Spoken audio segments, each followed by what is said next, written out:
K സുരേന്ദ്രനിൽ നിന്ന് പതാകയും മിനിറ്റ്സും ഏറ്റുവാങ്ങി രാജീവ് ചന്ദ്രശേഖർ ഇന്ന് രാവിലെ സംസ്ഥാന ബി.ജെ.പിയുടെ അധ്യക്ഷനായി ചുമതലയേറ്റു. ചെങ്കോലും ഓണവില്ലും സ്വീകരിച്ച് പുഷ്പഹാരങ്ങളും കിരീടവും പൊന്നാടയും തിലകവും അണിഞ്ഞ് സംസ്ഥാന ബി.ജെ.പിയുടെ പുതിയ അമരക്കാരന്റെ പട്ടാഭിഷേകം. ഒരുപക്ഷെ സംസ്ഥാന രാഷ്ട്രീയം അടുത്തിടെ കണ്ട അപ്രതീക്ഷിത തീരുമാനങ്ങളിൽ ഒന്നായിരുന്നു രാജീവ് ചന്ദ്രശേഖറിന്റെ ഈ തെരഞ്ഞെടുപ്പ്.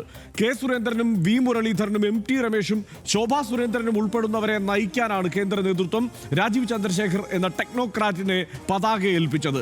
അപ്രതീക്ഷിതവും അതിസാഹസികവുമായ തീരുമാനങ്ങൾ ബി.ജെ.പിയിൽ പുതുമയല്ലല്ലോ. വ്യവസായിയിൽ നിന്ന് സ്വതന്ത്ര എം പിയിലേക്കും പിന്നീട് ബി.ജെ.പി രാഷ്ട്രീയത്തിലേക്കും മോദിയോട് അടുപ്പമുള്ള ദേശീയ നേതാവെന്ന പ്രതിച്ഛായയിൽ നിന്ന് കേരള ബി.ജെ.പിയുടെ അധ്യക്ഷനായുള്ള രാജീവ് ചന്ദ്രശേഖറിന്റെ വളർച്ച അസാധാരണമായിരുന്നു. കേരളത്തിൽ എൻ.ഡി.എയെ അധികാരത്തിൽ എത്തിച്ചിട്ടേ താൻ മടങ്ങിപ്പോകൂ എന്ന് രാജീവ് ചന്ദ്രശേഖർ പ്രഖ്യാപിച്ചു കഴിഞ്ഞു. അതിനായി അദ്ദേഹം സ്വീകരിക്കാൻ പോകുന്ന വഴികൾ എന്തെല്ലാമാകും? ബി.ജെ.പി ഐഡിയോളജി ഇല്ലാത്ത നേതാവെന്ന് വി ഡി സതീശനും കൊടും വിഷമെന്ന് പിണറായി വിജയനും വിധിച്ചയാളാണ് രാജീവ് ചന്ദ്രശേഖർ. മാറ്റിമറിക്കുമോ രാജീവ് കേരള രാഷ്ട്രീയത്തെ? ആദ്യം ഇന്നത്തെ വിവരങ്ങളുടെ റിപ്പോർട്ട് കാണാം. 59 സെക്കൻഡിൽ ശേഷം രാജീവ് ചന്ദ്രശേഖറിന്റെ വഴിയും വളർച്ചയും RDX വിശദമായി പരിശോധിക്കുന്നു.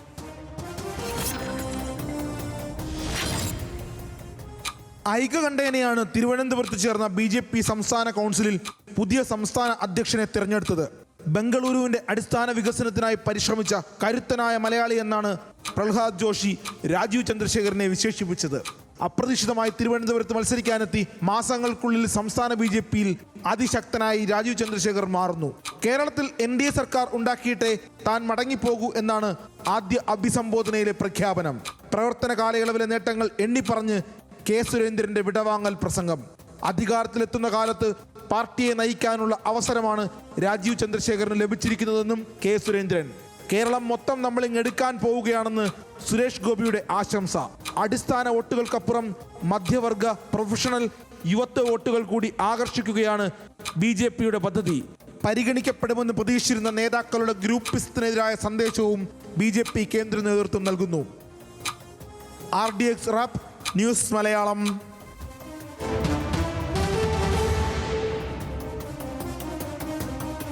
സനീഷ്, ഒരു ടെക്നോക്രാറ്റ് എന്ന നിലയിലും ഒരു വ്യവസായി എന്ന നിലയിലും ദീർഘമായ ചരിത്രം രാജീവ് ചന്ദ്രശേഖറിനെ കുറിച്ച് തൽക്കാലം നമുക്ക് പറയാനുണ്ട്. ഒരു ചെറുപ്പക്കാരനായ വ്യവസായി എന്നുകൂടി വേണമെങ്കിൽ വിശേഷിപ്പിക്കാം. കാര്യം 60-നോട് അടുത്തെങ്കിലും അദ്ദേഹത്തിൻ്റെ ആ യുവത്വവും അദ്ദേഹത്തിൻ്റെ ചുറുചുറുക്കും ഇപ്പോഴും നിലനിൽക്കുന്നുണ്ട്. അതിനപ്പുറത്ത് അദ്ദേഹത്തിൻ്റെ രാഷ്ട്രീയ ജീവിതം, രാഷ്ട്രീയത്തിലേക്ക് എത്തിയതിന് ശേഷമുള്ള വിവാദങ്ങൾ, ഇതിലേക്കൊക്കെയാണ് നമുക്ക് പെട്ടെന്ന് തൽക്കാലം പോകാൻ കഴിയുക. കാരണം അല്ലെങ്കിൽ ഒത്തിരി സുദീർഘമായി നീണ്ടുപോകും എന്നുള്ളതുകൊണ്ട് ഒരു വ്യവസായി, സ്വതന്ത്ര M P, BJP M P എന്ന നിലകളിലാണ് അടുത്ത കാലത്ത് രാജീവ് ചന്ദ്രശേഖറിൻ്റെ മാറ്റം. 2006 മുതൽ അദ്ദേഹം 2024 വരെ 18 വർഷം കർണാടകയിൽ നിന്നുള്ള രാജ്യസഭാ അംഗമായിരുന്നു. 2006 വ്യവസായി എന്ന നിലയിൽ സ്വതന്ത്ര എം പിയായി രാജ്യസഭയിലെത്തി. രാജ്യസഭാ പ്രവേശം JDS കോൺഗ്രസ് മിച്ച വോട്ടുകൾ വാങ്ങിയായിരുന്നു. 2012 രാജ്യസഭാംഗമായത് ബി.ജെ.പിയുടെ പിന്തുണയോടെയാണ്. 2018 മോദിയുടെ സ്വാധീനത്തിൽ ബി.ജെ.പി അംഗമായി. 2018 മാത്രമാണ് അദ്ദേഹം ബി.ജെ.പിയിലേക്ക് കടന്നു വരുന്നത്. രാജ്യസഭയിലേക്ക് 2021 രണ്ടാം മോദി മന്ത്രിസഭയിൽ ഇലക്ട്രോണിക്സ് ആൻഡ് IT സഹമന്ത്രിയായി അദ്ദേഹം ചുമതലയേറ്റു. തരൂരിനെ ഞെട്ടിച്ച മുന്നേറ്റം അവിടെ പിന്നീട് നടത്തുന്നത് നമ്മൾ കണ്ടു. കേരളത്തിലെത്തിയിട്ട് 2024 ലോക്സഭാ തെരഞ്ഞെടുപ്പിലായിരുന്നു ആ മുന്നേറ്റം. അദ്ദേഹം ആഗ്രഹിച്ചത് ബംഗളൂരു മണ്ഡലമായിരുന്നു. പക്ഷേ അപ്രതീക്ഷിത എൻട്രിയായി അദ്ദേഹം തിരുവനന്തപുരത്ത് എത്തിച്ചേർന്നു. തിരുവനന്തപുരം സ്ഥാനാർത്ഥിത്വത്തിൽ എത്തിച്ചേർന്നു. തരൂരിൻ്റെ ഭൂരിപക്ഷം പകുതിയായി താഴ്ത്താൻ അദ്ദേഹത്തിന് കഴിഞ്ഞു. തോൽവി 16,077 വോട്ടിന് മാത്രമായിരുന്നു എന്നതോർക്കണം. ഈ മികച്ച പ്രകടനം അധ്യക്ഷ സ്ഥാനത്തേക്ക് നിർണായകമായി എന്നതാണ് വാസ്തവം. സത്യവാങ്മൂലത്തിലെ വിവാദം ഇതിനിടയ്ക്ക് വലിയ ചർച്ചയായതാണ്. കേരളം ചർച്ച ചെയ്ത ഒരു വിഷയം കൂടി ആയതുകൊണ്ട് നമുക്കതിലേക്ക് കൂടി പോകാം. ഏതാണ്ട് 10,000 കോടി വരുന്ന ബിസിനസ് സാമ്രാജ്യത്തിൻ്റെ ഉടമ എന്നാണ് അറിയപ്പെടുന്നത് അദ്ദേഹം. 2018 സത്യവാങ്മൂലത്തിൽ പക്ഷേ ആസ്തി 65 കോടി മാത്രമായിരുന്നു. 2024 ആയപ്പോൾ സത്യവാങ്മൂലത്തിലെ ആസ്തി 36 കോടിയായി അത് മെലിഞ്ഞു. 36 കോടി തൻ്റെയും ഭാര്യയുടെയും കൂടി ആസ്തി എന്നാണ് ഇപ്പോൾ അദ്ദേഹത്തിൻ്റെ പ്രഖ്യാപനം. 2021-22 സാമ്പത്തിക വർഷം നികുതി ചുമത്തപ്പെടാവുന്ന വരുമാനം വെറും 681 രൂപ മാത്രമായിരുന്നു എന്നാണ് പറയുന്നത്. അതായത് 2012 ഫിനാൻഷ്യൽ ടൈംസ് അഭിമുഖത്തിൽ ജെറ്റ് വിമാനം അടക്കമുണ്ട് എന്ന് അദ്ദേഹം സമ്മതിച്ചിട്ടുണ്ട്. സത്യവാങ്മൂല പ്രകാരം ഇതൊന്നും പക്ഷേ രാജീവ് ചന്ദ്രശേഖറിൻ്റെ ആസ്തിയല്ല. 140 കോടി വിലമതിക്കുന്ന വിമാനം ജൂപ്പിറ്റർ ഏവിയേഷൻ കമ്പനിയുടെ പേരിലാണ് എന്നതാണ് വിശദീകരിക്കപ്പെടുന്നത്. പരസ്പര നിക്ഷേപത്തിൻ്റെ ഒരു സാധ്യത ഇവിടെ അദ്ദേഹം പ്രയോജനപ്പെടുത്തി എന്നതാണ് യഥാർത്ഥത്തിൽ സംഭവിച്ചത്. ഇത് കുറച്ച് വിശദീകരിക്കുന്നത് യഥാർത്ഥത്തിൽ എന്താണ് സംഭവിച്ചത് എന്ന് ആ സമയത്ത് പോലും വിശദീകരിക്കപ്പെട്ടില്ല. അതിനപ്പുറം ഈ സത്യവാങ്മൂലത്തിൽ ചില തെറ്റുകളുണ്ട്, പിശകുകളുണ്ട്, അത് തെറ്റാണ് എന്നൊക്കെയുള്ള തർക്കങ്ങളിലേക്കും ചർച്ചകളിലേക്കും മാത്രമാണ് ആ ഘട്ടത്തിൽ പോയത്. അതിൻ്റെ കുറച്ച് വിശദാംശങ്ങളിലേക്ക് നമുക്ക് പോകാം. ജൂപ്പിറ്റർ ക്യാപിറ്റൽ എന്നത് വൻകിട പ്രോജക്റ്റുകൾക്ക് ധനസഹായം നൽകുന്ന കമ്പനിയാണ്. ഇപ്പോൾ വിശേഷണം ജൂപ്പിറ്റർ ക്യാപിറ്റൽ സ്ഥാപകൻ എന്ന് മാത്രമാണ് അദ്ദേഹത്തിൻ്റെ വിശേഷണം. സമർത്ഥമായി ഇത് ഉപയോഗപ്പെടുത്തി കമ്പനി നിയമത്തിലെ പഴുതുകൾ അദ്ദേഹം നിരവധി കമ്പനികളുടെ ശൃംഖലയുണ്ടാക്കി അതിൻ്റെ ഉടമസ്ഥതയെ വ്യംഗ്യമാക്കി വയ്ക്കുകയായിരുന്നു. കമ്പനികൾ പരസ്പരം നിക്ഷേപം നടത്തി സ്ഥാപക നിക്ഷേപനെ അദൃശ്യനാക്കി കളയും. അതാണ് യഥാർത്ഥത്തിൽ സംഭവിച്ചത്. സ്വന്തം ആസ്തി വേഴ്സസ് കമ്പനി ആസ്തി എന്ന നിലയ്ക്കായിരുന്നു കാര്യങ്ങൾ. ആ നിലയ്ക്കാണ് അതിനെ പിന്നീട് നമ്മൾ കണ്ടതും വിശദീകരിച്ചതും. സത്യവാങ്മൂലത്തിൽ വസ്തുവകകളുടെയും സ്വർണത്തിൻ്റെയും വിപണി വില വെളിപ്പെടുത്തണം. നമ്മൾ അറിയാമല്ലോ, സാധാരണ സ്ഥാനാർത്ഥികളിലെല്ലാം വെളിപ്പെടുത്തേണ്ടതുണ്ട്. പക്ഷേ കമ്പനികളിലെ ഓഹരികളാണെങ്കിൽ ഇങ്ങനെയല്ല രേഖപ്പെടുത്തേണ്ടത് എന്നുള്ള പ്രത്യേകതയുണ്ട്. ലിസ്റ്റ് ചെയ്യപ്പെട്ടിട്ടുള്ള കമ്പനികളുടെ ഓഹരി വില മാർക്കറ്റ് വിലയായി കാണിക്കണം. ലിസ്റ്റ് ചെയ്യാത്ത പ്രൊപ്പറേറ്ററി പാർട്ട്ണർഷിപ്പ് കമ്പനികളുടെ ഓഹരി ബുക്ക് വാല്യൂ ആയി കണക്കാക്കും. ബുക്ക് വാല്യൂ കമ്പനി രൂപീകരണ സമയത്ത് നിക്ഷേപകൻ തന്നെ നിശ്ചയിക്കും. കമ്പനിയുടെ മൂലധനമനുസരിച്ചാണ് ഓഹരിയുടെ ബുക്ക് വാല്യൂ തീരുമാനിക്കുക. കമ്പനി നിയമപ്രകാരം പ്രൊപ്പറേറ്ററി കമ്പനി മാതൃസ്ഥാപനമാക്കി ഉപകമ്പനികൾ സ്ഥാപിക്കാം. ഇത് സൂക്ഷ്മമായി പിന്തുടർന്നാലേ എന്താണ് കാര്യമെന്ന് പിടികിട്ടു. മാതൃസ്ഥാപനത്തിന് നിക്ഷേപക റോൾ മാത്രമാണ് ഉണ്ടാവുക. ഇടപാടുകൾ കമ്പനിയുടെ പേരിലായിരിക്കും. സത്യവാങ്മൂലം പ്രകാരം 9 നോൺ ലിസ്റ്റഡ് കമ്പനികളിൽ പങ്കാളിത്തമുണ്ട്. 6 എണ്ണത്തിൽ ഭൂരിഭാഗവും ഓഹരികൾ രാജീവ് ചന്ദ്രശേഖറിൻ്റെ പേരിൽ തന്നെയാണ്. ഇതിലെല്ലാം കൂടി സത്യവാങ്മൂലത്തിൽ കാണിച്ചിരിക്കുന്നത് 2,67,00,000 രൂപയുടെ നിക്ഷേപം മാത്രമാണ്. ഏതാണ്ട് 4,500 കോടി മുതൽ മുടക്കിൽ സ്ഥാപിച്ച കമ്പനി പക്ഷേ ലിസ്റ്റിലില്ല എന്ന് പറയപ്പെടുന്നു. സ്ക്രോൾ അടക്കമുള്ള മാധ്യമങ്ങൾ അത് റിപ്പോർട്ട് ചെയ്യുന്നു. കമ്പനി വെബ്സൈറ്റിൽ രാജീവ് ചന്ദ്രശേഖർ ഫൗണ്ടർ എന്ന് മാത്രമാണ് കാണാൻ കഴിയുക. 26 വൻകിട കമ്പനികളിൽ ജൂപ്പിറ്റർ ക്യാപിറ്റലിന് പക്ഷേ നിക്ഷേപമുണ്ട്. ഏഷ്യാനെറ്റ് ന്യൂസ്, റിപ്പബ്ലിക് TV തുടങ്ങിയ വിവിധ മാധ്യമ സ്ഥാപനങ്ങളിലും നിക്ഷേപമുണ്ട്. ചുരുക്കത്തിൽ കമ്പനി നിയമം വ്യാഖ്യാനം ചെയ്താൽ ഇതൊന്നും രാജീവിൻ്റെ സ്വത്തല്ല. അതാണ് അതിൻ്റെ ഒരു കൗതുകം. മാധ്യമ സ്വാതന്ത്ര്യം വേഴ്സസ് മുതലാളി താല്പര്യം എന്ന വിവാദത്തിലും പിന്നീട് അദ്ദേഹം കുടുങ്ങിയിട്ടുണ്ട്. അത് 2017 ദ വയറിൽ പ്രസിദ്ധീകരിച്ച ലേഖനങ്ങൾക്കെതിരെ മാനനഷ്ട കേസ് കൊടുത്തു അദ്ദേഹം. ഇപ്പോൾ തൊട്ട് മുമ്പ് VS അനുവിന് കൊടുത്ത അഭിമുഖത്തിൽ നമ്മളോടും ന്യൂസ് മലയാളത്തോടും അദ്ദേഹം പറയുന്നത് അദ്ദേഹത്തിനെതിരെ ആ നിലയ്ക്ക് തെറ്റിദ്ധാരണാജനകമായി വാർത്തകൾ കൊടുക്കുന്നവർക്കോ അദ്ദേഹത്തെ അപകീർത്തികരമായി വാർത്ത കൊടുക്കുന്നവർക്കോ ഒക്കെ എതിരെ അദ്ദേഹം കേസ് കൊടുക്കും എന്നുള്ളത് ഈ ഇൻ്റർവ്യൂവിൽ പോലും തൊട്ട് മുമ്പ് പറയുന്നുണ്ട്. അത് അദ്ദേഹം ദ വയറിനെതിരെ നൽകി. ഫൗണ്ടിംഗ് എഡിറ്റർ സിദ്ധാർത്ഥ് വരദരാജനും റിപ്പോർട്ടർക്കും എതിരെയായിരുന്നു അന്ന് കേസ് കൊടുത്തത്. പ്രകോപനമായത് സച്ചിൻ റാവുവിൻ്റെ പ്രതിരോധ മേഖലയുമായി ബന്ധപ്പെട്ട ഒരു ലേഖനമാണ്. രാജീവ് ചന്ദ്രശേഖർ പ്രതിരോധ പാർലമെന്ററി കമ്മിറ്റി അംഗമായതിനെതിരെയായിരുന്നു ആ ലേഖനം. പ്രതിരോധ രംഗത്തെ രാജീവിന്റെ നിക്ഷേപങ്ങൾ ചൂണ്ടിക്കാട്ടിയായിരുന്നു വിമർശനം. മാർച്ച് 2-ന് ദ വയറിന് ബംഗളൂരു സിറ്റി സിവിൽ കോടതിയുടെ നിർദ്ദേശം വന്നു. അത് പ്രസിദ്ധീകരിക്കരുത് എന്ന്. 2017 ഫെബ്രുവരി 17 പ്രസിദ്ധീകരിച്ച ലേഖനത്തെ ചൊല്ലി 2 വർഷത്തെ നിയമവ്യവഹാരത്തിൽ പിന്നീട് ദ വയർ ഏർപ്പെടേണ്ടി വന്നു. നിയമ പോരാട്ടങ്ങൾക്കൊടുവിൽ കോടതി 2019 ഫെബ്രുവരിയിൽ ആ ഉത്തരവ് റദ്ദാക്കി. 2 വർഷം ആ ലേഖനം പിന്നീട് പ്രസിദ്ധീകരിക്കാതെ മാറ്റിവെക്കേണ്ടി വന്നിട്ടുണ്ട്, പിൻവലിച്ച് മാറ്റിവെക്കേണ്ടി വന്നിട്ടുണ്ട് എന്നതായിരുന്നു അന്നത്തെ സാഹചര്യം. മറ്റൊന്ന്, അദ്ദേഹം ചില വിവാദങ്ങളിൽ, കേരളവുമായി ബന്ധപ്പെട്ട ചില വിവാദങ്ങളിൽ അദ്ദേഹം ചെന്നുപെട്ടിരുന്നു. ഒന്ന്, കളമശ്ശേരി സ്ഫോടനവുമായി ബന്ധപ്പെട്ട് എക്സിൽ അദ്ദേഹം ഇട്ട ഒരു അദ്ദേഹത്തിൻ്റെ ഒരു എക്സ് വിവാദമാകുന്ന ഒരു സാഹചര്യം ഉണ്ടായിരുന്നു. കളമശ്ശേരി സ്ഫോടനത്തിന് പിന്നാലെയാണ് എക്സ്പോസ്റ്റ് ഇട്ടത്. ക്രിസ്ത്യാനികളെ ലക്ഷ്യമിട്ട് മുസ്ലിം ആക്രമണമെന്നായിരുന്നു അന്നത്തെ അദ്ദേഹത്തിൻ്റെ പരോക്ഷ പരാമർശം. സ്ഫോടനത്തെയും പലസ്തീൻ അനുകൂല പരിപാടിയെയും ബന്ധപ്പെടുത്തി. അതായത് ഹമാസ് മുൻ നേതാവ് പരിപാടിയിൽ പങ്കെടുത്തതിന് പിന്നാലെ ആക്രമണം എന്ന മട്ടിലായിരുന്നു ആ ട്വീറ്റ് വന്നത്, ആ എക്സ്പോസ്റ്റ് വന്നത്. കൊച്ചി പോലീസ് കലാപാഹ്വാനത്തിന് കേസെടുത്തു. രാജീവ് ചന്ദ്രശേഖർ വിഷമല്ല, കൊടും വിഷമാണ് അന്നാണ് പിണറായി വിജയൻ പറഞ്ഞത്. ഇതൊക്കെയാണ് തൊട്ടടുത്ത കാലത്ത് രാജീവ് ചന്ദ്രശേഖറുമായി ബന്ധപ്പെട്ട് കേരളത്തിൽ ചർച്ചയായ വിഷയങ്ങൾ. എക്സിൽ വീണ്ടും പിന്നീട് ഒരു അബദ്ധം അദ്ദേഹത്തിന് പറ്റിയിട്ടുണ്ട്. അത് തോൽവിക്ക് പിന്നാലെ അദ്ദേഹം ഒരു എക്സ്പോസ്റ്റ് ഇട്ടു. അതായത് 18 വർഷത്തെ പൊതുപ്രവർത്തനത്തിന് തിരശ്ശീലയിടുന്നു എന്നായിരുന്നു അന്നത്തെ എക്സ്പോസ്റ്റ്. കേരളത്തിൽ പ്രളയത്തിൽ മരിച്ചവർക്ക് ആദരമർപ്പിച്ച് അടുത്ത ഒരു അബദ്ധവും പോസ്റ്റും അദ്ദേഹത്തിൻ്റെതായി വന്നു. 2 ദിവസം തുടർച്ചയായി മഴ പെയ്തപ്പോഴായിരുന്നു ആ വിവാദമായ എക്സ്പോസ്റ്റ് വന്നത്. ഇതൊക്കെ അടുത്ത കാലത്ത് രാജീവ് ചന്ദ്രശേഖർ കേരളത്തിൽ ചർച്ചയായ വിഷയങ്ങളാണ്. ഇപ്പോൾ പുതിയ മുഖവും പുതിയ ലക്ഷ്യവുമായി അദ്ദേഹം എത്തിയിരിക്കുന്നു. ആദ്യ വെല്ലുവിളി തദ്ദേശ തെരഞ്ഞെടുപ്പാണ്. അതിൽ നിലനിർത്തേണ്ട വാർഡുകളും നിലനിർത്തേണ്ട തദ്ദേശ ഭരണ സ്ഥാപനങ്ങളും കൊണ്ട് പിടിച്ചെടുക്കേണ്ടതുണ്ട്. പാലക്കാട്, പന്തളം നഗരസഭകളും മറ്റിടത്തെ സീറ്റുകളും നിലനിർത്തേണ്ടതുണ്ട് അദ്ദേഹത്തിന്. തിരുവനന്തപുരം കോർപ്പറേഷൻ പിടിച്ചെടുക്കൽ പ്രഥമ ലക്ഷ്യമാണ്. ലോക്സഭാ തെരഞ്ഞെടുപ്പ് വിജയം മുതലെടുത്ത് തൃശൂർ കോർപ്പറേഷനിലും അദ്ദേഹത്തിന് കണ്ണുണ്ട്. പിന്നാലെ നിയമസഭാ തെരഞ്ഞെടുപ്പിനും പാർട്ടിയെ സജ്ജമാക്കേണ്ടതുണ്ട്. വിവിധ ഗ്രൂപ്പുകളെയും മുതിർന്ന നേതാക്കളെയും ഏകോപിപ്പിക്കേണ്ടതുമുണ്ട്. അദ്ദേഹത്തിന് അനുകൂല ഘടകങ്ങളായി വരാൻ സാധ്യതയുള്ള വിഷയങ്ങൾ കേന്ദ്ര നേതൃത്വവുമായ അടുപ്പമാണ് ഒന്നാമത്. അദ്ദേഹത്തിൽ അർപ്പിച്ചിരിക്കുന്ന വിശ്വാസമാണ് മറ്റൊന്ന്. BDJS ക്രൈസ്തവ സഭകളുമായുള്ള അദ്ദേഹത്തിൻ്റെ ബന്ധം വളരെ പ്രധാനപ്പെട്ടതാണ്. അടുത്ത ബന്ധം അദ്ദേഹത്തിനുണ്ട്. NSS നേതൃത്വത്തിൻ്റെ പിന്തുണയുണ്ട്. യുവാക്കളിലും സ്ത്രീകളിലും ഉണ്ടായ സ്വീകാര്യതയുണ്ട്. തിരുവനന്തപുരം മണ്ഡലത്തിലെ മിന്നുന്ന പ്രകടനമുണ്ട്. രാഷ്ട്രീയാതീതമായി മധ്യവർഗത്തെ ആകർഷിക്കാനുള്ള ഒരു കഴിവുണ്ട് എന്നതുമാണ്. ഇനി വെല്ലുവിളികൾ എന്തൊക്കെയാണെന്ന് കൂടി നമുക്ക് വളരെ പെട്ടെന്ന് പരിശോധിച്ച് അവസാനിപ്പിക്കാം. 2024 മാർച്ചിൽ മാത്രം കേരള രാഷ്ട്രീയത്തിലേക്ക് ചുവടുവെച്ച ഒരു നേതാവ് എന്ന പ്രതിച്ഛായ അദ്ദേഹത്തിന് ഉണ്ടാവും. ലോക്സഭാ തെരഞ്ഞെടുപ്പ് തോൽവിക്ക് പിന്നാലെ സജീവവുമല്ല. സംസ്ഥാന നേതാക്കളുമായുള്ള കമ്മ്യൂണിക്കേഷൻ ഗ്യാപ്പ് എത്രത്തോളം ഇനി ഉണ്ടാവും എന്നുള്ളത് കാത്തിരുന്ന് കാണണം. തിരുവനന്തപുരത്തിന് മാത്രം പരിചിതമായ മുഖമാണ് കേരളത്തെ സംബന്ധിച്ചിടത്തോളം തൽക്കാലം അദ്ദേഹം. പാർട്ടിയിലെ ഗ്രൂപ്പ് ഇല്ലാതാക്കി മുന്നേറൽ വലിയ വെല്ലുവിളിയാണ്.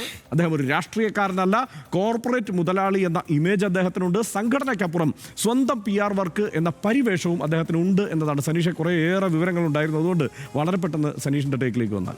അതായത് ഇതിപ്പോൾ എല്ലാ കാര്യങ്ങളും വിശദമായിട്ട് അതിനകത്ത് പറഞ്ഞിട്ടുള്ളത് ഈ വ്യവസായ ബന്ധമായിട്ടുള്ള കാര്യത്തിലേക്കൊന്നും ഞാൻ പോകുന്നില്ല. അതിനകത്ത് ഏറ്റവും പ്രധാനപ്പെട്ട ഒരു കാര്യം ഹർഷൻ, ഇന്നിപ്പോൾ അദ്ദേഹം അവിടെ സംസാരിച്ചപ്പോൾ എന്ന് വെച്ചാൽ ഈ പദവി ഏറ്റെടുത്ത് അദ്ദേഹം സംസാരിച്ചപ്പോൾ അദ്ദേഹം ഒരു കാര്യം പറഞ്ഞു: NDA കേരളം ഭരിക്കും, എന്നിട്ടേ ഞാൻ മടങ്ങിപ്പോകുന്നുള്ളൂ എന്ന് അദ്ദേഹം പറഞ്ഞു.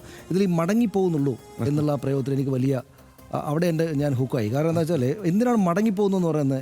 MB ഗോവിന്ദൻ മാസ്റ്റർ ഞാൻ അടുത്ത തവണയും കൂടെ ഭരണം പിടിച്ചതിന് ശേഷമേ മടങ്ങിപ്പോകുന്നുള്ളൂ എന്ന് പറയുമോ? BD സതീശനോ K സുധാകരനോ അടുത്ത തവണ ഭരണം പിടിച്ചതിന് ശേഷം മടങ്ങിപ്പോകുന്നുള്ളൂ എന്ന് പറയുമോ? K സുരേന്ദ്രനും MT രമേശും V മുരളീധരനും അടക്കമുള്ള ആൾക്കാർ ഞാൻ മടങ്ങിപ്പോകുന്നുള്ളൂ എന്ന് പറയുമോ? അപ്പോൾ മടങ്ങിപ്പോകുന്നു എന്ന് വെച്ചാൽ ഞാനൊരു ദൗത്യം ഏറ്റെടുത്തിട്ട് ഇവിടേക്ക് വന്നിരിക്കുകയാണ്, ആ ദൗത്യം കഴിഞ്ഞാൽ ഞാൻ പോകും, ഞാൻ ഒരു ഔട്ട്സൈഡറാണ് എന്ന് അദ്ദേഹം പറയാണ്. അതായത് കേരള രാഷ്ട്രീയത്തിനകത്തൊരു ഔട്ട്സൈഡറാണ് രാജീവ് ചന്ദ്രശേഖർ. അത് എനിക്ക് തോന്നുന്നു അത് അവർ ആലോചിച്ച് നടപ്പാക്കിയതാണ്. അപ്പോൾ എഴുതി ഉണ്ടാക്കിയ പ്രസംഗമാണല്ലോ അദ്ദേഹം വായിച്ചത്, അല്ലേ? എഴുതിയിട്ട് വായിക്കുകയായിരുന്നു. അദ്ദേഹത്തിൻ്റെ വ്യക്തിപരമായ കാര്യങ്ങൾ കൂടെ അദ്ദേഹം എഴുതി വായിക്കുകയായിരുന്നു. അപ്പോൾ എഴുതി തയ്യാറാക്കി, മുൻകൂട്ടി തയ്യാറാക്കി ഇതുപോലത്തെ ഒരു ചടങ്ങിന് വേണ്ടിയിട്ട് വളരെ കൃത്യമായിട്ട് ഉണ്ടാക്കിയ ഒരു പ്രസംഗത്തിനകത്ത് ഇങ്ങനെ ഞാൻ മടങ്ങിപ്പോകും എന്ന് പറയണമെങ്കിൽ, ഞാനിവിടെ അധികാരം പിടിച്ച ശേഷം ഞാൻ മടങ്ങിപ്പോകും എന്ന് പറയണമെങ്കിൽ അദ്ദേഹം ഔട്ട്സൈഡറായിട്ട് നിൽക്കണം എന്ന കേന്ദ്ര നേതൃത്വത്തിൻ്റെ നിർദ്ദേശം ഉണ്ടായിരിക്കണം. ഒരുപക്ഷെ അദ്ദേഹം തന്നെ അങ്ങനെ കണക്കാക്കുന്നുണ്ടാകണം. അതായത് അതിൻ്റെ മറ്റൊരു വ്യാഖ്യാനം സാധ്യമാകുന്നത് കേരളത്തിനകത്തെ BJP നേതാക്കളെല്ലാം നമുക്കറിയാവുന്ന, നമ്മുടെയൊക്കെ പരിചയകാലത്തുണ്ടായിരുന്ന BJP നേതാക്കളെല്ലാം P. ശ്രീധരൻപിള്ള അടക്കമുള്ള ആളുകൾ കേരളത്തിനകത്തുള്ള ഇൻസൈഡേഴ്സ് ആയിരുന്നു. കേരളത്തിൻ്റെ രാഷ്ട്രീയം അവർക്കറിയാമായിരുന്നു. കേരളത്തിനകത്ത് സവിശേഷമായിട്ടുള്ള മതപരമായിട്ടുള്ള ഈ സെക്യുലറിസ്റ്റ് ആയിട്ടുള്ള ചിന്താഗതിക്ക് ഒപ്പം പോകുന്ന BJP ഹിന്ദുത്വ പാർട്ടിയായിരുന്നു അത്. പക്ഷേ നിങ്ങളൊരു ഔട്ട്സൈഡറായിട്ട് പുറത്തു നിന്ന് വന്നാൽ, പ്രത്യേകിച്ചും അദ്ദേഹത്തിൻ്റെ ചില പ്രസ്താവനകൾ നമ്മുടെ മുന്നിലുണ്ട്, അദ്ദേഹത്തിന് ഈ രാജ്യത്തിന് പുറത്ത്, കേരളത്തിന് പുറത്തുള്ള ഹിന്ദുത്വ രാഷ്ട്രീയത്തിൻ്റെ ലൈന് അദ്ദേഹത്തിന് ഇവിടെ എളുപ്പത്തിൽ നടപ്പാക്കാൻ പറ്റും. അതുകൊണ്ട് അദ്ദേഹത്തിന് പറയുന്നതിൽ മടി കാണിക്കേണ്ടതില്ല. കാരണം K സുരേന്ദ്രന് മടിയുണ്ടാവും. കാരണം എന്താ വെച്ചാൽ എല്ലാവരും അറിയാം, ചെറുപ്പം മുതലേ ജീവിച്ചു വന്നതാണ്.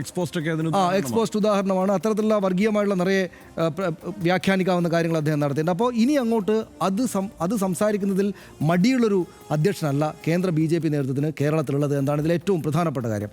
ഈ ഔട്ട്സൈഡർ ഇമേജ്, കേരളത്തിന് പുറത്ത് നിൽക്കുന്ന ആൾ എന്ന ഈ കേരളത്തെ കേരളം എന്ന് വിളിക്കുന്ന, കേരളത്തോട് നല്ല വിദ്വേഷമുള്ള ആളുകളെ പ്രോത്സാഹിപ്പിക്കുന്ന, അല്ലെങ്കിൽ അവർക്ക് സന്തോഷകരമായിട്ടുള്ള കാര്യങ്ങൾ ചെയ്യാവുന്ന, അതുവഴി നിശ്ചയമായിട്ടും വോട്ട് കൂട്ടി സമാഹരിക്കാവുന്ന ഒരാളാണ് രാജീവ് ചന്ദ്രശേഖർ എന്നതാണ് ഇതിനകത്ത് ഏറ്റവും പ്രധാനപ്പെട്ട ഒരു കാര്യമായിട്ട് എനിക്ക് തോന്നുന്നത്. അത് ആ ഔട്ട്സൈഡർ ഇമേജ് എനിക്ക് തോന്നുന്നു എന്തുകൊണ്ട് മറ്റ് നേതാക്കളെ, നമ്മൾ കഴിഞ്ഞ ദിവസം ചർച്ച ചെയ്തപ്പോൾ ഞാൻ രാജീവ് ചന്ദ്രശേഖരനെ മാറ്റി നിർത്തുക, പക്ഷേ രാജീവ് ചന്ദ്രശേഖർ തന്നെ കൃത്യമായിട്ട് വന്നു. ഇത്രമാത്രം നേതാക്കൾ ഉണ്ടായിട്ട് രാജീവ് ചന്ദ്രശേഖർ എന്തുകൊണ്ട് വന്നു എന്ന് ചോദിച്ചാൽ, ഈ രാഷ്ട്രീയത്തെ അഗ്രസീവായിട്ട് പറഞ്ഞ് തറപ്പിക്കാൻ ഇതിനകത്തുള്ള സെൻറ്റിമെൻറ്റ്സ് ഇല്ലാത്തൊരു മനുഷ്യൻ നേതാവായിട്ട് വേണം എന്നാണ് അതിലേറ്റവും പ്രധാനപ്പെട്ട കാര്യം. അതിനേറ്റവും പറ്റിയ ആളാണ് രാജീവ് ചന്ദ്രശേഖർ എന്ന കാര്യത്തിൽ യാതൊരു സംശയവുമില്ല. അത് അദ്ദേഹം ഇവിടെ നടപ്പാക്കുകയായിരിക്കും ചെയ്യുക. അതിൻ്റെ ഗുണമോ ദോഷമോ ആ പാർട്ടിക്ക് ഉണ്ടാവുക എന്ന് നമുക്കറിയില്ല. കേരള രാഷ്ട്രീയത്തിന് അദ്ദേഹം അഗ്രസീവായിട്ട് വലിയ ഞാൻ പ്രവചിക്കാൻ, അല്ലെങ്കിൽ ഞാൻ പറഞ്ഞ ഈ കാര്യത്തോട് ചേർന്ന് നിൽക്കുന്ന വിധത്തിൽ വളരെ അഗ്രസീവായിട്ടുള്ള പ്രസ്താവനകളൊക്കെയാണ് നടത്തുകയെങ്കിൽ നമ്മുടെ പൊതുസമൂഹത്തിന് കുറച്ച് ബുദ്ധിമുട്ടുണ്ടാവുമെന്നാണ് ഞാൻ വിചാരിക്കുന്നത്. മാത്രമല്ല അദ്ദേഹം പൊതുവെ ഇപ്പോൾ കേരളത്തിലെ രാഷ്ട്രീയ നേതാക്കൾക്ക് അവരുടെ ബിസിനസ്സോ മറ്റു കാര്യങ്ങളോ ഒക്കെ മറച്ചു വച്ചിട്ട് പൊതുരംഗത്ത് നിൽക്കുക അസാധ്യമാണ്. പക്ഷേ ഇന്നത്തെ നമ്മുടെ ഇൻ്റർവ്യൂവിലും അദ്ദേഹം പറയുന്നത് ഞാനൊരു ബിസിനസ്സുകാരനല്ല എന്നാണ്. ഞാനിപ്പോൾ പൊതുരംഗത്ത് നിൽക്കുന്ന ആളാണ്, എനിക്ക് ബിസിനസ് ഇല്ല, ഞാനൊരു ബിസിനസ്സുകാരനല്ല. നമ്മൾ സ്വാഭാവികം ചോദിക്കും, അപ്പോൾ ഏഷ്യാനെറ്റ് ന്യൂസ് ആരുടെയാണ് എന്ന് നമ്മൾ ഇപ്പോൾ സ്വാഭാവികമായി ഉയരുന്ന പെട്ടെന്നുള്ള ചോദ്യം. മലയാളിയെ സംബന്ധിച്ചിടത്തോളം. അപ്പോൾ അതല്ല അദ്ദേഹത്തിൻ്റെ ബിസിനസ് അല്ല എന്ന് നമുക്ക് എങ്ങനെയാണ് കരുതാനാവുക? കാരണം ഈ തൊട്ടടുത്ത ദിവസവും എഡിറ്റോറിയലിന് അദ്ദേഹം കൊടുത്ത നിർദ്ദേശം അദ്ദേഹം തന്നെ എക്സ്പോസ്ഡ് ആയി ഇട്ടിട്ടുണ്ട്. അപ്പോൾ സ്വാഭാവികമായിട്ടും അത് പിന്നെ ആരുടെ ബിസിനസ്സാണ് എന്നുള്ള ചോദ്യം ഉയരും. മറ്റൊന്ന്, അദ്ദേഹം ഇപ്പോൾ നേരത്തെ സനീഷ് പറഞ്ഞാണ് ഈ കേരളം എന്ന് പറയുന്നവർക്ക് ആവേശമാകുമെന്ന് പറയുമ്പോൾ അദ്ദേഹം ഇപ്പോഴും കേരളം എന്നതിലെത്തിയിട്ടില്ല, കേരളയാണ്. അദ്ദേഹം കേരളയിൽ നിൽക്കുന്നതേ ഉള്ളൂ, കേരളം എന്നതല്ല എന്നുള്ളതാണ്. അപ്പോൾ ഒരു നാടൻ പ്രസിഡന്റിൽ നിന്ന് ഒരു ഫോറിൻ പ്രസിഡന്റിലേക്കുള്ള മാറ്റം പോലെയാണ് BJPയെ സംബന്ധിച്ചിടത്തോളം ഈ മാറ്റം എന്നാണ് എനിക്ക് തോന്നുന്നത്. കാരണം കേരളം കണ്ട ഏറ്റവും മികച്ച BJP അധ്യക്ഷൻ കെ സുരേന്ദ്രനായിരുന്നു എന്നുള്ള കാര്യത്തിൽ ഒരു സംശയവും വേണ്ട. കാരണം ദേശീയ നേതൃത്വം പറഞ്ഞ മുഴുവൻ കാര്യങ്ങളും നടപ്പാക്കി കൊടുത്തു, കേരളത്തിൽ വോട്ട് വർദ്ധിപ്പിച്ചു, കേരളത്തിലെ സാമുദായിക സന്തുലനത്തെ കൃത്യമായി അഡ്രസ്സ് ചെയ്തു, ഇങ്ങനെ പലതും. പിന്നെ താഴെ തട്ടിൽ നിന്നുള്ള ഒരു നേതാവായി വളർന്നു വന്നു. നമുക്ക് ഈ പറയുന്ന 2006 കാലത്തൊക്കെ ഇദ്ദേഹം ഈ BJPയിൽ എങ്ങും ഇല്ലാതെ അല്ലെങ്കിൽ ഈ മിച്ച വോട്ടുകൾ നേടിക്കൊണ്ട് രാജ്യസഭയിലേക്ക് പോകുന്ന കാലത്ത് നമ്മൾ കെ സുരേന്ദ്രനെ തിരുവനന്തപുരത്ത് തെരുവിൽ കാണുന്നുണ്ട്. എങ്ങനെയാണ് തല്ലുകൊണ്ട് നമ്മുടെ എന്താണ് ഈ ടിയർ ഗ്യാസ് ഷെല്ലുകളുടെ ഇടയ്ക്കും ഈ ജലപീരങ്കിയുടെ ഇടയ്ക്കും ഒക്കെ കെ സുരേന്ദ്രനെ കാണുന്നുണ്ട്. അന്ന് മുതൽ എല്ലാ തരത്തിലും കെ സുരേന്ദ്രൻ ഈ കേരള രാഷ്ട്രീയത്തിലുണ്ടായിരുന്നു, അല്ലെങ്കിൽ ഏറ്റവും പരിചിതനായ ഒരാളായിരുന്നു. എന്ത് മാറ്റമാണ് ഇനിയിപ്പോൾ നമുക്കറിയില്ല, എന്താണ് ഇദ്ദേഹം കൊണ്ടുവരുന്നതെന്ന് കാത്തിരുന്ന് കാണാം. ഈ അദ്ദേഹം ഈ രാജീവ് ചന്ദ്രശേഖർ വലിയ ബിസിനസ് നടത്തുകയും വലിയ വ്യവസായിയായിട്ട് പടർന്ന് പന്തലിച്ച് ലോകത്താണ് നിൽക്കുകയും ചെയ്യുന്ന സമയത്ത് ഇവിടെ കെ സുരേന്ദ്രൻ വലിയ സമരങ്ങൾ നടത്തുന്നുണ്ട്. കെ സുരേന്ദ്രൻ ഹർഷന പറഞ്ഞ പോയിന്റിനോട് ഞാനും യോജിക്കും. കാരണം കെ സുരേന്ദ്രനാണ് സംസ്ഥാനത്തെ ഏറ്റവും നല്ല മുന്നേറ്റം ഉണ്ടാക്കിയ, BJPക്ക് ഏറ്റവും നല്ല മുന്നേറ്റം ഉണ്ടാക്കിയ നല്ല പ്രസിഡന്റ് എന്ന കാര്യത്തിൽ. ഇതിനകത്ത് ഏഷ്യാനെറ്റുമായി ബന്ധപ്പെട്ട ഒറ്റ കാര്യം കൂടെ ഞാൻ പറഞ്ഞിട്ടുള്ളത് ഹർഷ, അതായത് ഈ ഒരു രാഷ്ട്രീയ നേതാവ് ഒരു മാധ്യമ സ്ഥാപനത്തിൻ്റെ ഉടമയാവുകയും മറ്റും ചെയ്യുന്ന എന്തെങ്കിലും അതിനകത്ത് എന്തെങ്കിലും കുഴപ്പമുണ്ടെന്ന് വിചാരിക്കുന്ന ആളല്ല ഞാൻ. ഇപ്പോൾ വീരേന്ദ്രകുമാർ രാഷ്ട്രീയ നേതാവായിരുന്നു, അദ്ദേഹത്തിന് വലിയൊരു മാധ്യമ സ്ഥാപനം തന്നെ ഉണ്ടായിരുന്നു. MK മുനീർ ഇന്ത്യ വിഷൻ നടത്തിയിരുന്നു, അത് ആ നിലക്ക്. അപ്പോൾ അതൊരു രാജ്യത്തെവിടെയും ഒരു പ്രശ്നമല്ല, കേരളത്തിലും അത് പ്രധാനപ്പെട്ട പ്രശ്നമല്ല. പക്ഷേ അതിനകത്തൊരു നെഗറ്റീവായിട്ടുള്ളൊരു സംഗതി ഉണ്ടായത് ഈ കുംഭമേളയായിട്ട് ബന്ധപ്പെട്ടാണ്. അതായത് പരസ്യമായിട്ട് ഈ മാധ്യമ സ്ഥാപനത്തിലെ എഡിറ്റോറിയൽ ബോർഡിനോട് പറയേണ്ടുന്നൊരു കാര്യം പരസ്യമായിട്ട് പരസ്യ ശാസന എന്ന് CPM പറയുന്ന പോലെ പരസ്യ ശാസന ട്വിറ്ററിൽ എഴുതി എന്നത് അദ്ദേഹം അത് കുറച്ച് ഒരു സാധാരണഗതിയിൽ നമ്മൾ കണ്ടിട്ടില്ലാത്ത വിധമുള്ളൊരു മാധ്യമ സ്ഥാപന ഉടമയുടെ ഇടപെടലായിപ്പോയി എന്നുകൂടെ നമ്മൾ പറയേണ്ടതായിട്ട് വരും. അപ്പോൾ അത് അദ്ദേഹത്തിന് വേണമെങ്കിൽ നേരിട്ട് വിളിച്ച് പറയാമായിരുന്നു. ഇനി അതല്ല, കുംഭമേളയെ റിപ്പോർട്ട് ചെയ്യുന്നതിൽ കേരളത്തിലെ മാധ്യമങ്ങൾ മൊത്തത്തിൽ തന്നെയും ശരിയല്ല ചെയ്യുന്നത്, രാജ്യസ്നേഹം വേണം എന്ന് അദ്ദേഹത്തിന് പൊതുവായിട്ട് പറയാമായിരുന്നു. പക്ഷേ എൻ്റെ ബിസിനസ്സൊന്നുമില്ല എന്ന് പറയുന്ന അദ്ദേഹത്തിൻ്റെ സ്ഥാപനമാണ് എന്ന് വ്യക്തമാക്കിക്കൊണ്ട് തന്നെയും വളരെ പരസ്യമായിട്ട് ഏഷ്യാനെറ്റിനെ തിരുത്തിയത് ഒരു മാധ്യമപ്രവർത്തനം എന്ന നിലയ്ക്ക് എനിക്ക് വലിയ സങ്കടകരമായൊരു അനുഭവമായിരുന്നു. അത് ആ നിലയ്ക്ക് അങ്ങനെ പാടില്ല എന്നാണല്ലോ നമ്മൾ മാധ്യമപ്രവർത്തനത്തിൻ്റെ പൊതുതത്വം വിചാരിക്കുമ്പോൾ കരുതുക. അപ്പോൾ അതിനകത്തൊരു ദുഃഖം ഉണ്ടായി നമുക്ക്. ആ ദുഃഖം പക്ഷേ ഉണ്ടാകുന്ന സാഹചര്യങ്ങൾ അദ്ദേഹം സംസ്ഥാന അധ്യക്ഷനായിട്ട് തുടരില്ല എന്നാണ് ഞാൻ പ്രതീക്ഷിക്കുന്നത്. എന്തായാലും അദ്ദേഹം മുഖ്യമന്ത്രിയാവുമെന്ന് മുമ്പ് ഒരു കാര്യം കൂടെ പറയാൻ ശ്രമിച്ചു. വളരെ മുമ്പ് അദ്ദേഹം കേന്ദ്രമന്ത്രി ആയിരിക്കുകയാണെന്ന് തോന്നുന്നു. ഒരു വാർത്താ സമ്മേളനം നടത്തുമ്പോൾ മാധ്യമപ്രവർത്തകരുടെ തുടർച്ചയായ ചോദ്യത്തിന് പ്രകോപിതനായി അദ്ദേഹം പറയുന്ന മറുപടി എനിക്ക് എൻ്റെ ആഗ്രഹം കേരളത്തിൻ്റെ മുഖ്യമന്ത്രിയാവുക എന്നതാണ് എന്ന് അദ്ദേഹം പറയുന്നുണ്ട്. ചിലപ്പോൾ ആ ആഗ്രഹത്തിൻ്റെ പൂർത്തീകരണത്തിനായുള്ള ശ്രമത്തിൻ്റെ ഒരു ആദ്യ പടിയായിരിക്കാം അദ്ദേഹം ഈ അധ്യക്ഷ സ്ഥാനത്തെ കാണുന്നത്. ഒറ്റക്കാര്യം, അതായത് ഒറ്റക്കാര്യം ഞാൻ പറയാം. അതായത് ഈ പൃഥ്വിരാജ് ഇപ്പോൾ എമ്പുരാൻ വന്നുകൊണ്ടിരിക്കുകയാണല്ലോ. അദ്ദേഹം വളരെ ചെറുപ്പത്തിലെടുത്തൊരു വാർത്താ സമ്മേളനത്തിൽ ഒരു ഇൻ്റർവ്യൂവിൽ അദ്ദേഹം ഞാൻ തമിഴിൽ സിനിമ എടുക്കും, അഭിനയിക്കും, തമിഴിൽ സിനിമ എടുത്തിട്ട് ഞാൻ എൻ്റെ നാട്ടിലേക്ക് മലയാളത്തിലേക്ക് കൊണ്ട് വലിയ അവണ്ടൻ സിനിമ എടുത്ത് തമിഴിൽ ഹിറ്റാകുന്ന പടങ്ങൾ കൊണ്ടുവന്ന് കാണിക്കും. അപ്പോൾ അന്നെല്ലാവരും അദ്ദേഹത്തെ ട്രോളി. പക്ഷേ ഇപ്പോൾ അദ്ദേഹം അത് ചെയ്തു. അതുകൊണ്ട് അക്കാലത്ത് മുഖ്യമന്ത്രിയായും എന്ന് അദ്ദേഹം ആവശ്യപ്പെട്ടിട്ടുണ്ടെങ്കിൽ, ആഗ്രഹിച്ചിട്ടുണ്ടെങ്കിൽ ഒരുപക്ഷെ അദ്ദേഹം മുഖ്യമന്ത്രി ആയിരിക്കും. പക്ഷേ അപ്പോൾ ഒരു പ്രശ്നമുണ്ട്. LK അദ്വാനിയെ പോലെ പ്രധാനമന്ത്രി ആകുമെന്ന് എല്ലാവരും വിചാരിച്ച ആളുകൾ അവിടെ എത്താതെ തിരിച്ചു പോകേണ്ടി വന്ന രാഷ്ട്രീയം എന്ന് വെച്ചാൽ ഒന്നും കൂട്ടിയ രണ്ടല്ല. എന്താ ഈ പറഞ്ഞ കേരളത്തിന്റെ ഒരു സാമുദായിക സമവാക്യമൊക്കെ അദ്ദേഹത്തിന് അറിയാം. നേരത്തെ മുതൽ അദ്ദേഹം ഈ ശിവഗിരി മഠവുമായി ഒക്കെ ബന്ധപ്പെട്ട് BDJSന്റെ ഈ മുന്നണിയിലേക്കുള്ള കടന്നുവരവും ഒക്കെ ആയി ബന്ധപ്പെട്ട് അടുത്ത് നിന്നിട്ടുണ്ട്. എന്തായാലും വിജയിച്ചാലും പരാജയപ്പെട്ടാലും ഇന്നോളം കണ്ടതാകില്ല ഇനിയുള്ള BJP. സംസ്ഥാന BJPയുടെ ചരിത്രത്തിൽ ആദ്യമായി RSSൽ പ്രവർത്തന പരിചയമില്ലാത്ത, ചരിത്രമില്ലാത്ത ഒരാൾ അധ്യക്ഷ സ്ഥാനത്തെത്തി എന്നതാണ് ഏറ്റവും നിർണായകം. ഇനി ടെക്നോക്രാറ്റ് എന്ന നിലയിൽ യുവനിരയെ പാർട്ടിയോട് അടുപ്പിക്കണം. അതോടൊപ്പം ഉത്തരേന്ത്യൻ മോഡലിൽ തീവ്ര ഹിന്ദുത്വവും പറഞ്ഞ് സോഷ്യൽ എഞ്ചിനീയറിംഗ് നടത്തണം. അതിൻ്റെ റിസൾട്ട് തദ്ദേശ നിയമസഭാ തെരഞ്ഞെടുപ്പിൽ കാണിച്ചു കൊടുക്കുക രാജീവിന് കടുത്ത വെല്ലുവിളിയായിരിക്കും. താഴെത്തട്ടിൽ നിന്ന് ജൈവികമായി ഉയർന്നു വന്ന നേതാക്കളിൽ നിന്ന് വിഭിന്നനാണ് രാജീവ്. അതുകൊണ്ട് കേരളം ഇനി കാണാനിരിക്കുന്ന കർണാടക മോഡൽ തന്ത്രങ്ങളും വിഭിന്നമായിരിക്കും. അത് കേരളത്തിൽ ചിലവാകുമോ എന്നത് കാത്തിരുന്ന് കണ്ടറിയേണ്ടതാണ്. അതുപോലെ അന്തഛിദ്രത്തിൽ ഉലഞ്ഞ സംസ്ഥാന ഘടകത്തെ ഒറ്റ നൂലിൽ കോർക്കുക എന്നത് ഭഗീരഥ പ്രയത്നമായിരിക്കും. ഈ ഇരട്ട വെല്ലുവിളിയെ എങ്ങനെ മറികടക്കുമെന്നതാണ് കാലം കാത്തുവച്ചിരിക്കുന്ന കൗതുകം.